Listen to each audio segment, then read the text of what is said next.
Clean-up efforts are continuing in northern New South Wales as floodwaters start to recede. Reporter Mark Reddie joins us now from Ballina.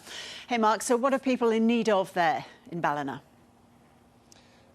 Well, Ross, this town is certainly moving into the recovery phase today as floodwaters continue to recede. Joining me now is Ballina's Mayor Sharon Cadwallader. Sharon, just start by telling us, what do people need? Well, we are hoping we're through the worst of this situation now, Mark, and what we're trying to do now is organise community service organisations and volunteers to get some meals out to people.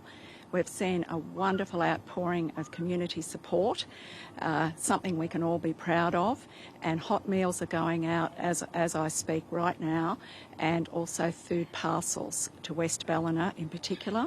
The Ballina and Richmond Rotary Club are out there delivering those meals, so it's still meals. We're getting some fuel supplies through, and I had a personal message last night from the Roads Minister, Sam Faraway, who has told me the freight routes are open via our rural roads, which is very pleasing news.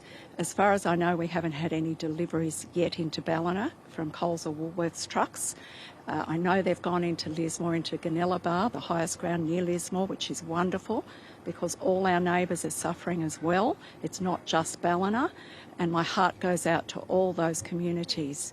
We're all doing it tough at the moment, but it's community helping community here, and I'm sure all the mayors across the whole region couldn't be prouder of the community effort that's being put in right across the region. During this flood emergency, we saw a lot of residents using their own boats to perform rescues. We have heard the Australian Defence Force is assisting with this operation across the region. Have you seen them here? Personally, I haven't seen them here. I know we had a small crew come in a couple of days ago to help when the rescues were at their peak, and that was very welcome. They had a high clearance vehicle which assisted greatly. I don't think they've been back. SES did have it in hand yesterday because we're slowly seeing the water levels go down. They were at their peak, but now each tide that comes in, it's not as high as the last one. And yesterday it was 1.8, the day before it was 2.3. We're expecting that to be a lot lower today.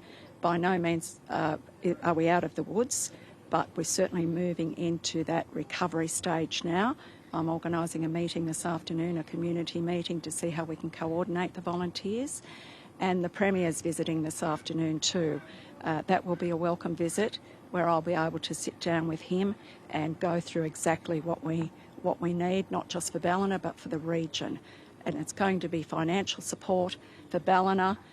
We need to move away from the primitive operation of the SES building that they have been trying to operate out of for so long now, that we need a new SES building and we need it now. Just another thing too, mobile phone reception and internet is still patchy. Telstra described this outage as unprecedented. There were people struggling to reach 000 in the height of this crisis.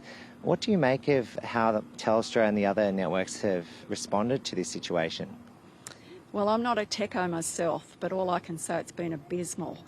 I would have thought we could have had a mobile Telstra tower brought in, something to get us going. Communications are fundamental.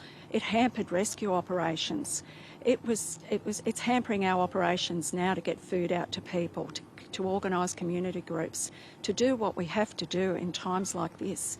So that has been the most important thing of all that we have lost and still have not gained back. No internet and intermittent phone connections. I can't stress enough how important it is that we get back online.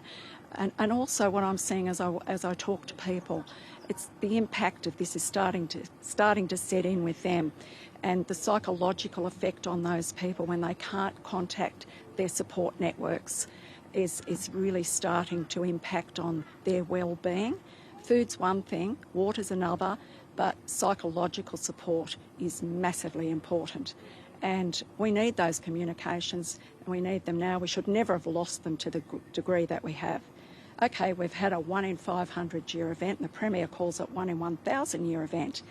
But in this day and age, one would think, as even the Governor-General said to me on a phone call to him, It seems extraordinary that the M1, that our main connector routes were cut in this day and age. It seems extraordinary that we have no communications. These are extraordinary things in times like this, in a modern day world. Thank you very much for joining us. So there's Ballina's Mayor. We are hearing that the Premier will be arriving in Ballina at about 2:30 p.m. today, so no doubt he'll be fielding a lot of questions from community members here and also residents who've lost everything.